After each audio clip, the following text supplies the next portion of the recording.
when you are feeling just that pain of heartbreak, whether that's a result of rejection or of losing someone close to you, or losing a job, anything that can pierce our hearts.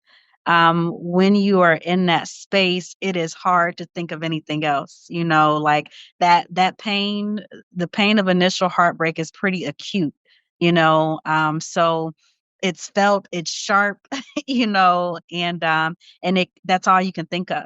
That's all you can think of in the moment. And so I guess I would say, like, this is not going to consume you. Like, your end is not going to be right here in this place where you are hurting this badly. And there's a specific scripture reference that comes to mind with that for me, and that's in Lamentations chapter 3.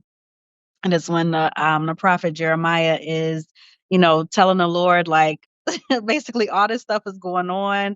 My people, we are going through it. And then he remembers it is the Lord's mercies. It is because of the Lord's mercies that we are not consumed. Who's ready for some girl talk? Welcome to Girl Talk. I'm Nicole D. Miller, author, blogger, speaker, hybrid book publisher, and your host. At Girl Talk, we are a safe space for female leaders to engage in healing and edifying conversation. This is your Me Too, empathetic corner, where we have authentic and transformative dialogue designed to uplift and connect high-achieving women like you. Are you looking for a safe space to cultivate sisterhood with other like-minded female bosses? Leave your cape at the door and join the conversation. Hi guys, and thank you for joining our final segment of How to Overcome Heartbreak, Part 3. I'm your host, Nicole D. Miller. If for some reason you happen to miss the first two parts, please circle back and catch those before you play this one. One thing I forgot to do was introduce these folks, so I'll give a more in-depth introduction of the women who are leading this chat. Carmela Menifee is a 6-time serial entrepreneur and business coach. Her endeavors include the nonprofit Antisocial Inc., where she assists minorities with launching or scaling their business to achieve generational wealth through high-level coaching, community engagement, and camaraderie. You can follow Carmela on IG at Antisocial Networking Group. Portia Booker, also known as Portia the Producer, is a multimedia producer, author, and public speaker. Portia is leading the charge on transforming the dialogue around grief as the Grief Granter, airing on E360 TV, reaching over 800,000 households every Sunday. You can follow Portia on IG at Portia_hugs and on LinkedIn. Jenna Lear is the owner of Blue Louie Studio. As a brand strategist, purpose-driven entrepreneurs hire her to grow a powerful brand so they can position themselves as the go-to expert and attract dreamy clients. Jenna is also a debut author of the book Market Your Magic, which is available for sale. You can follow Jenna at Blue Louie Studios. Secret James is a registered nurse with over 8 years of experience. As a nurse, she has contributed to her community by providing education and care to both the youth and elderly through programs such as New Era, Legacy Health Services, and Teach Peace CLE. Known for her brand as Naked Secrets, she has been instrumental in promoting mental, physical, and emotional health awareness. You can follow Secret on IG at The Secret Carmel Nurse Bay. Later on in this chat, we're joined by Jamia Lewis, who wasn't in part 1 or 2 of this discussion due to a family emergency. Jamia introduces herself in this discussion and how you can reach her. Feel free to tap into the show notes for all of the panelists' contact info and reach out to any of these women directly. So, as we conclude our discussion on healing from heartbreak, I want you guys to keep a few thoughts in mind. 1. Did you allow others into your relationship that led to heartbreak? 2. What are your red flags? 3. Did you ever hide your relationship drama from loved ones to protect their view of your bae? One beautiful, unique way we end this discussion is by hearing a poem from our fellow Girl Talk member, Secret James. So make sure you stay tuned all the way to the end to be blessed by this powerful demonstration of creativity. Now let's get into it. Grab your favorite beverage, relax, and join the conversation. So, can you guys look back and see that you had people that were involved in the relationship? And if you had people, do you think that could have kept you from heartbreak? I guess we'll start with Jenna and then Carmela and then Secret and then Portia.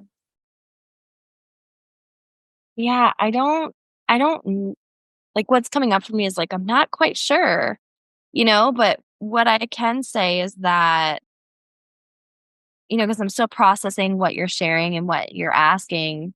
But what popped up for me that I will share is that is a red flag for me when there's no one else around. That's actually a red flag when they have no community around them and there's, then my community is not meeting them or all of them because like you said, we're not meant to be solo.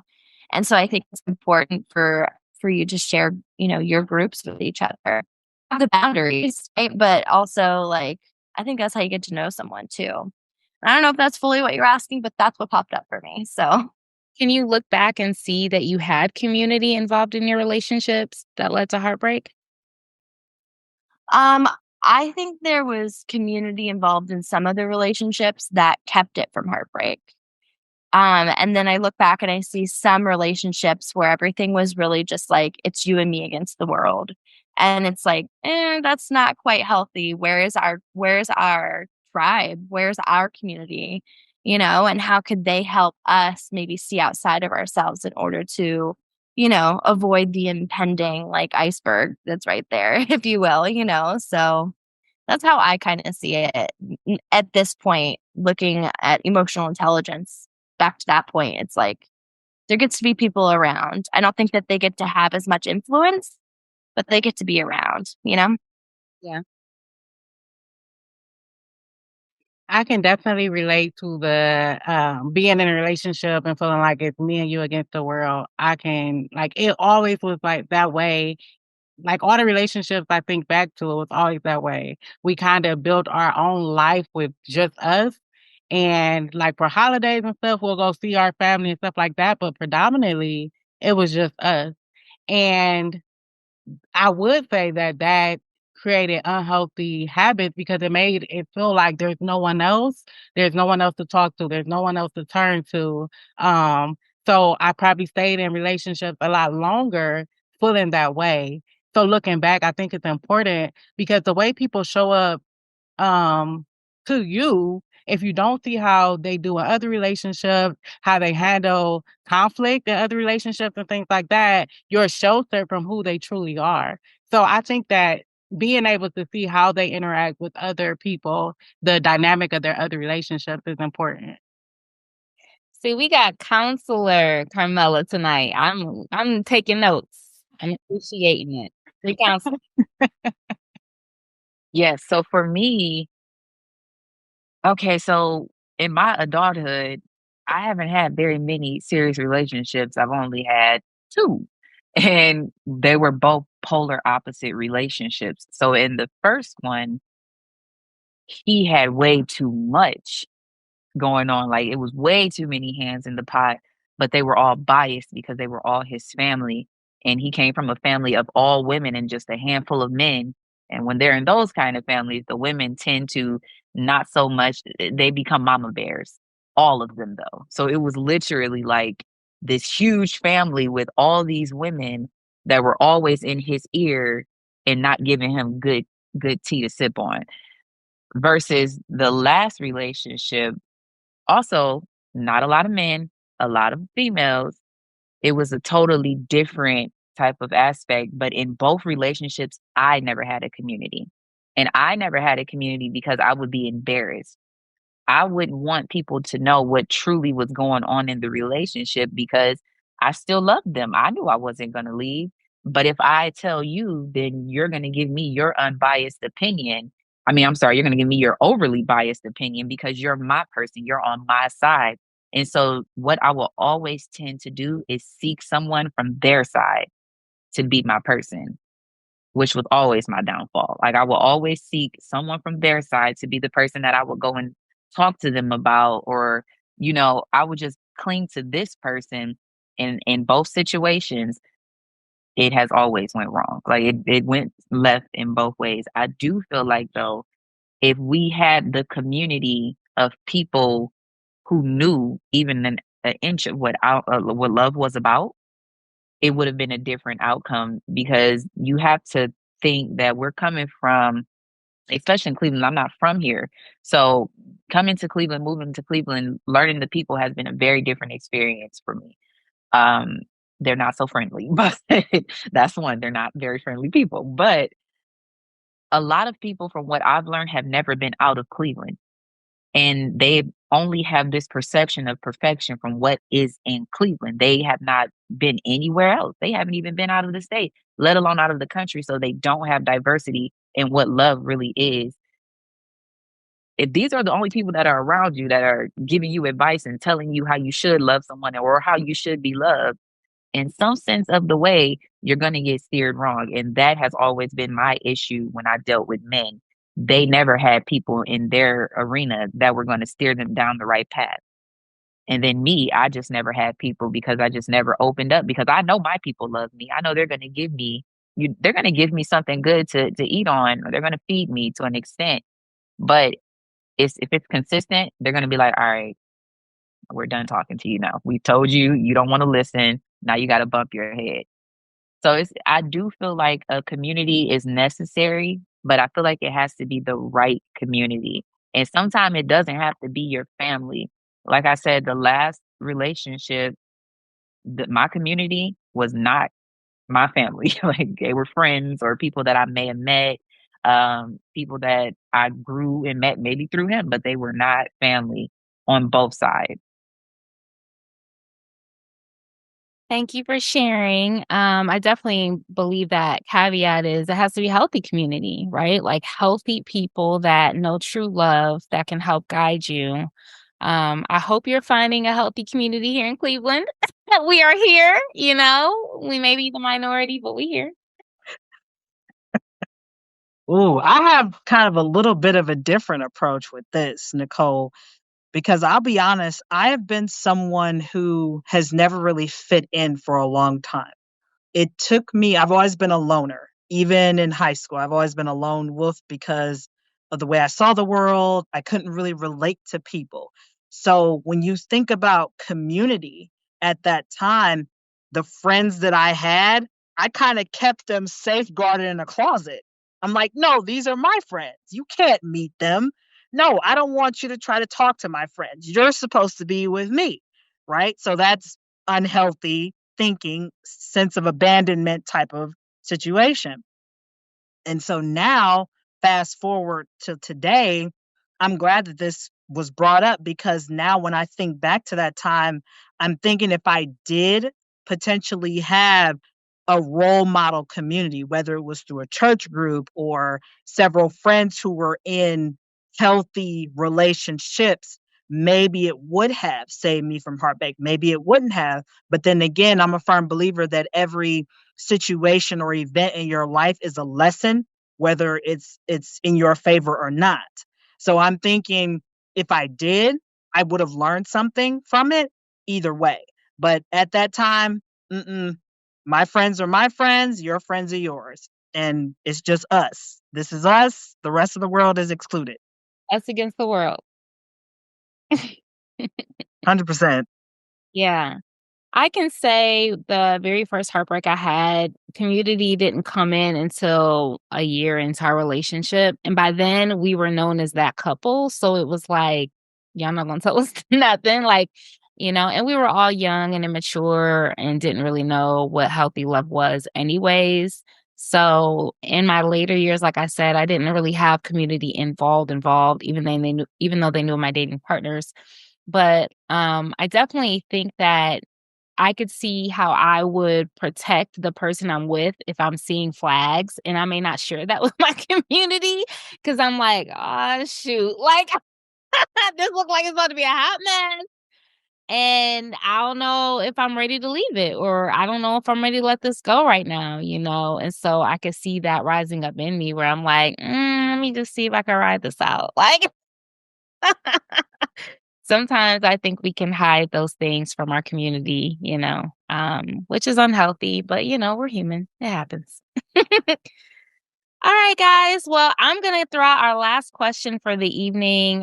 Thank you guys so much for just being willing to share and be transparent. So the last question is, sorry, I lost it. Oh, what would you tell your younger self concerning heartbreak? And what advice would you give to others? So it's two-part question. So let's start with Portia, then Carmela, and then Secret. And I know Jenna had to leave. So, what advice would I give my younger self about heartbreak?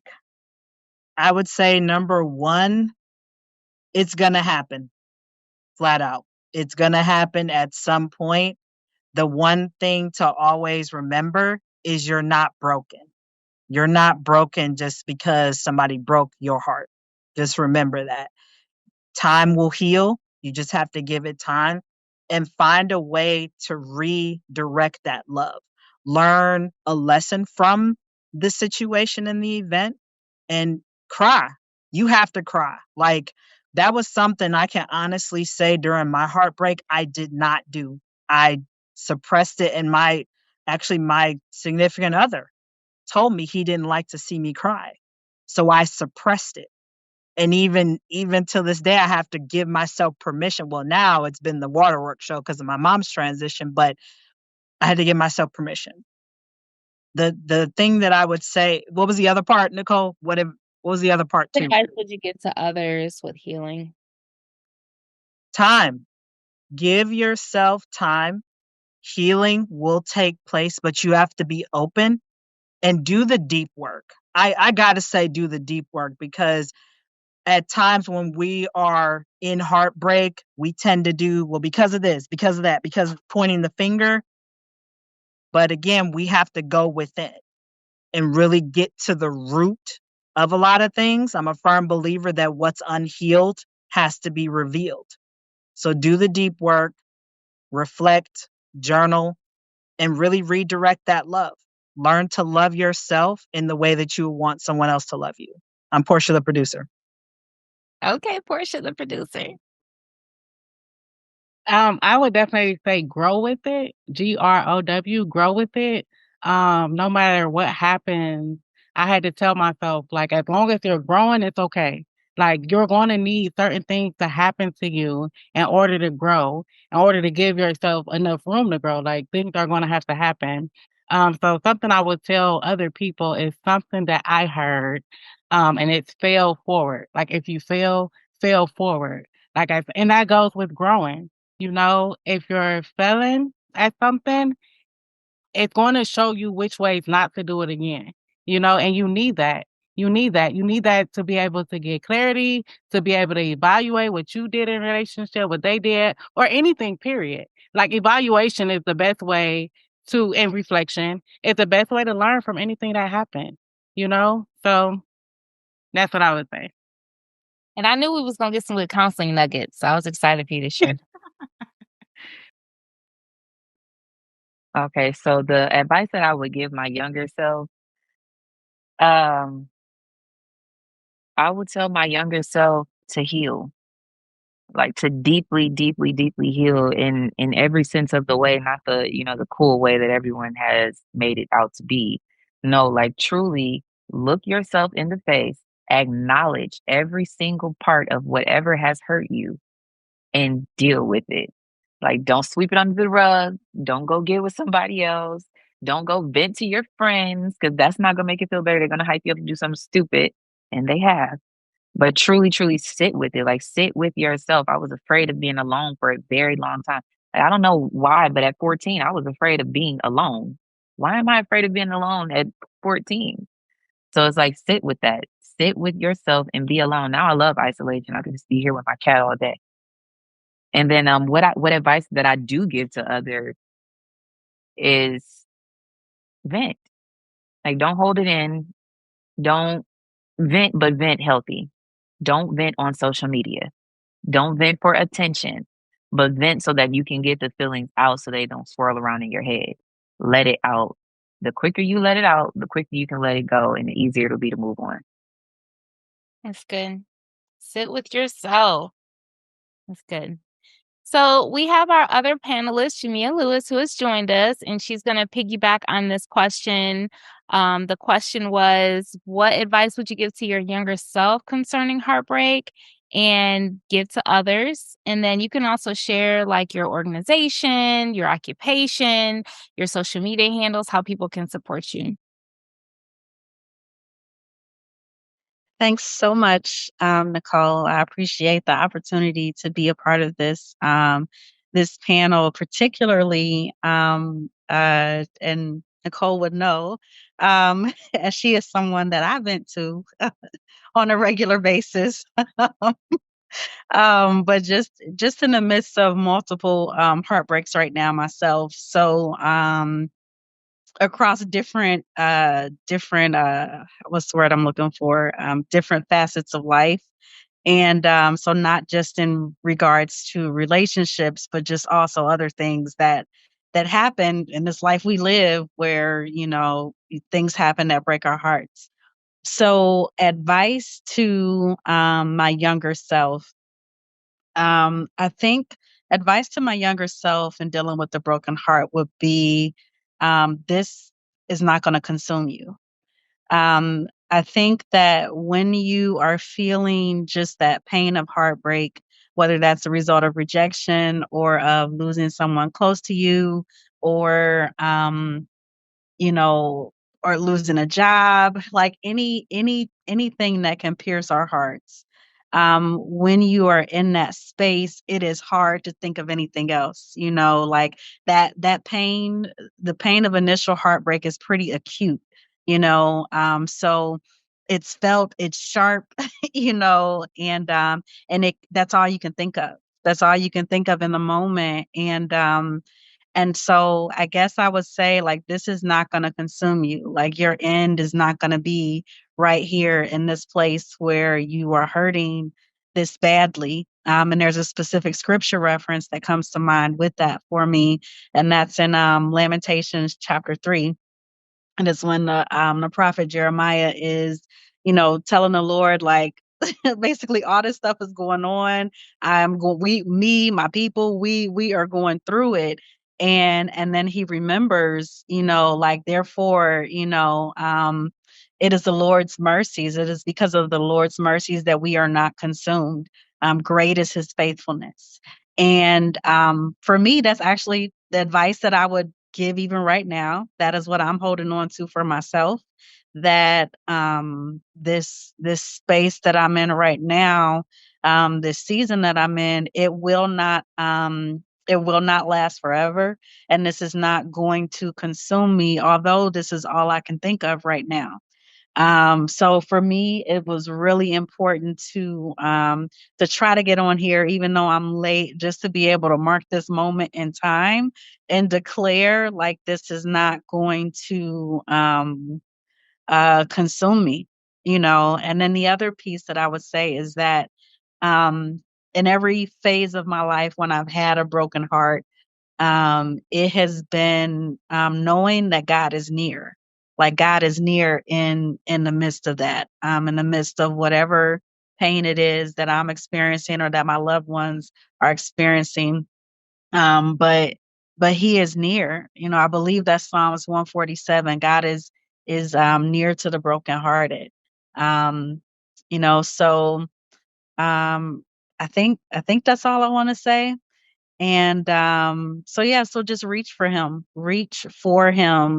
in the midst of whatever painful thing that you're in the middle of. As far as more about who I am, I'm the host of the Thanksgivers podcast. So you can follow me on Instagram for more information about when the next episode will be released. And season 1 is actually about gratitude and grief.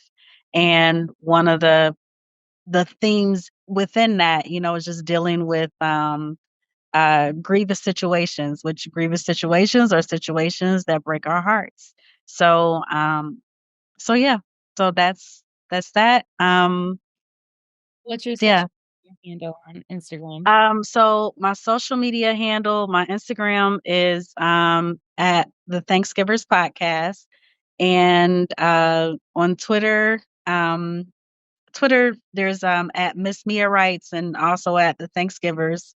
And yeah, so Instagram is probably the best place to reach me. Thank you for sharing, Jamia, and Thank you. ending us with the word. I definitely resonate, with the feeling consumed. I'm what they call an intercessor, which is someone that stands in the gap for other people. So I can feel very deeply and I sense what other people are feeling and I'll pray. And I think as a result, because of my own sensitivity of hearts, I just really get hit when it comes to emotional trauma or pain. And it just feels like it's going to take me out. But thankfully, as Jamia said, it doesn't, it hasn't. Thank you, Jesus. And it's really been giving it time, knowing that sometimes I have to do a countdown with these breakups where I'm just like, okay, what day am I on? Okay, day 13. Okay, I'm gonna give it till day 20, and just see where I'm at, is the pain less? And I talk about this in my book. So I'm going to pivot to sharing with you guys, or, people who will be seeing this video and sharing with you guys the resources that I have on healing from heartbreak. And then we're going to share the platform with Secret, and she's going to close us out. So I just want to share with you guys how you can learn more about healing from heartbreak through the first 2 books that I wrote. You can go on my website at NicoleDMiller.com, and you can go to books, which shows in the top heading here. And then once you go to books, you'll see How to Overcome Heartbreak, Recovering from Misguided Love, and by now it'll take you to the Amazon site, and then How to Overcome Heartbreak Stories That Heal. So if you guys are in need of other resources, check them out at NicoleDMiller.com. All right, so this has been meaty and full and amazing. It's like a good banquet buffet, of all types of goodies. And so we're going to share a poem from Secret, who's going to take us out. All right. This poem is called Story Time, by the way.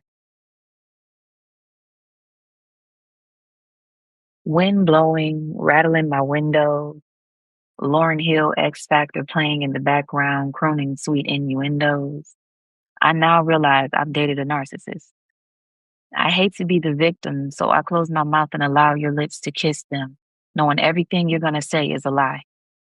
You lie so good it's better than a tastiest treat. Your lies wrap me up in a blanket of comfort and safety. You've altered my vision of what I felt love should be. This is a story about how a serial relationshipist fell in habit with a narcissist. All of this time, I've been feeling like I've lost the greatest love I could ever encounter.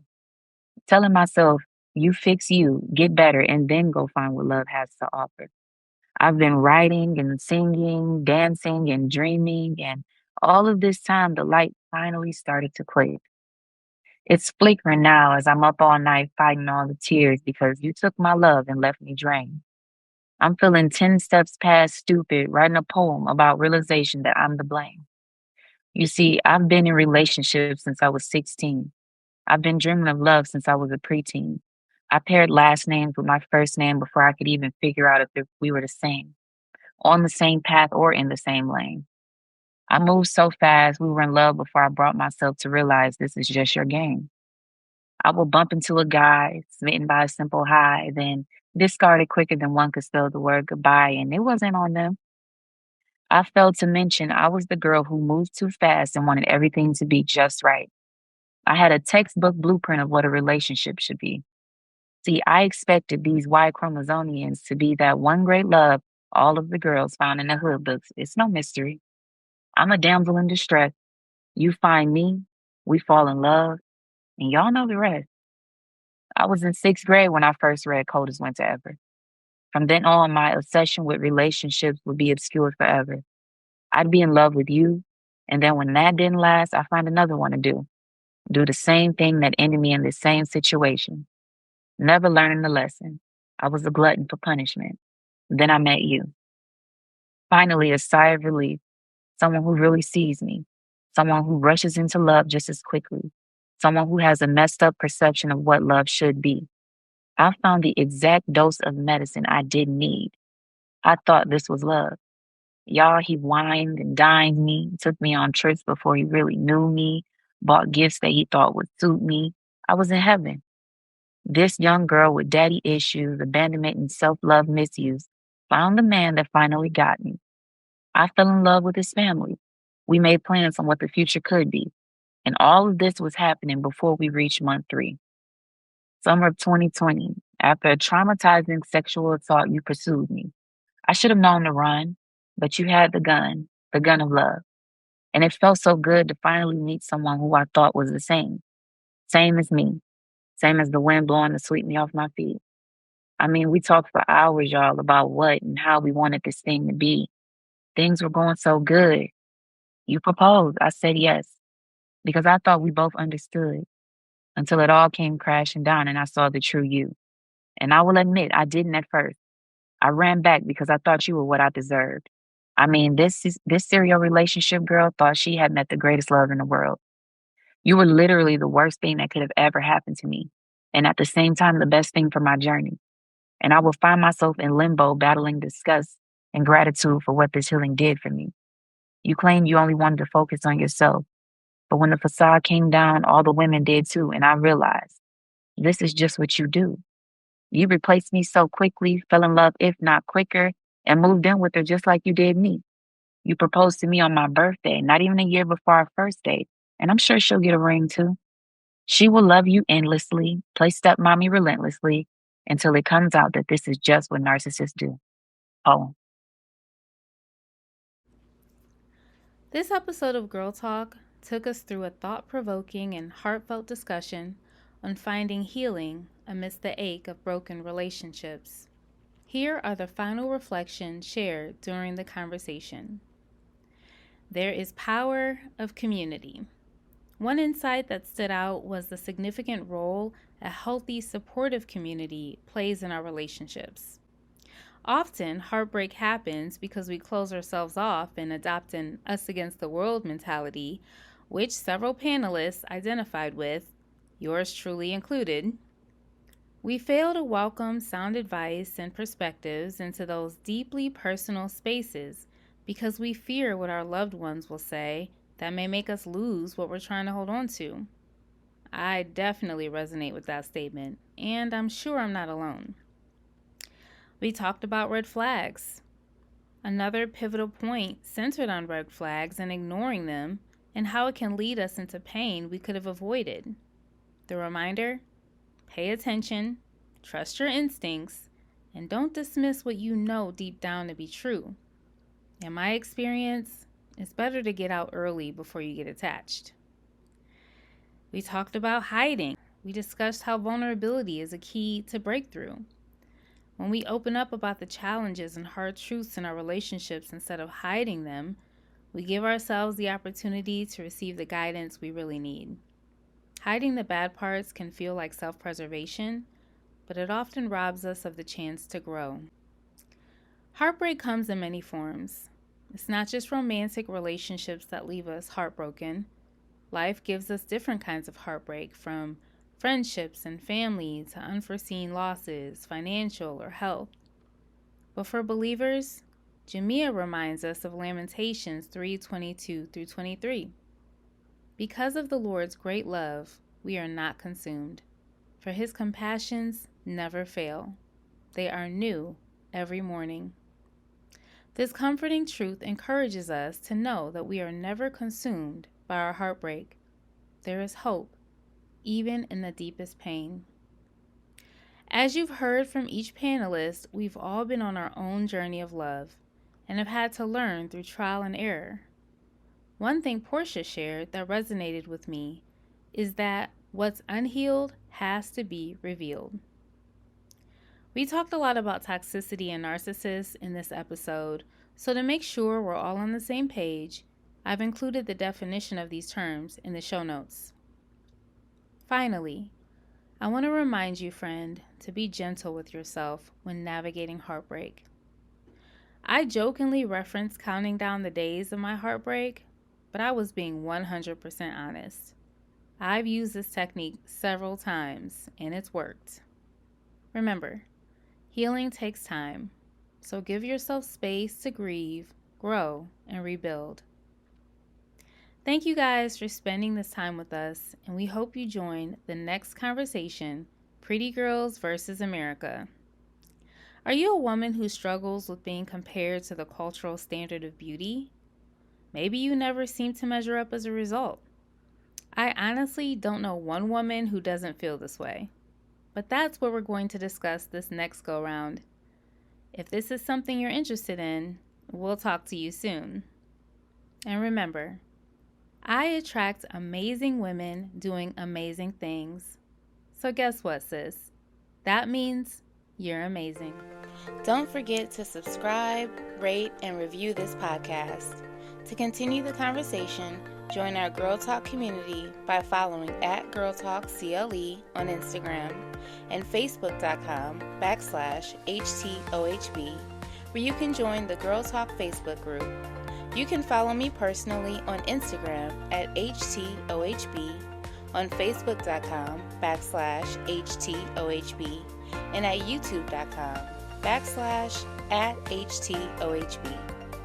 Feel free to reach out via email info@indiemillerpublishing.com. If you're a writer who wants to take the next steps into becoming a published author, you can book a one-on-one consultation at indiemiller.pub. Just let me know you heard about my publishing house through Girl Talk, and I'll give you a 50% discount on our one-on-one. If you'd like weekly inspirational nuggets, you can subscribe to my blog and monthly newsletter at NicoleDmiller.com, where you can learn more about me and my writings.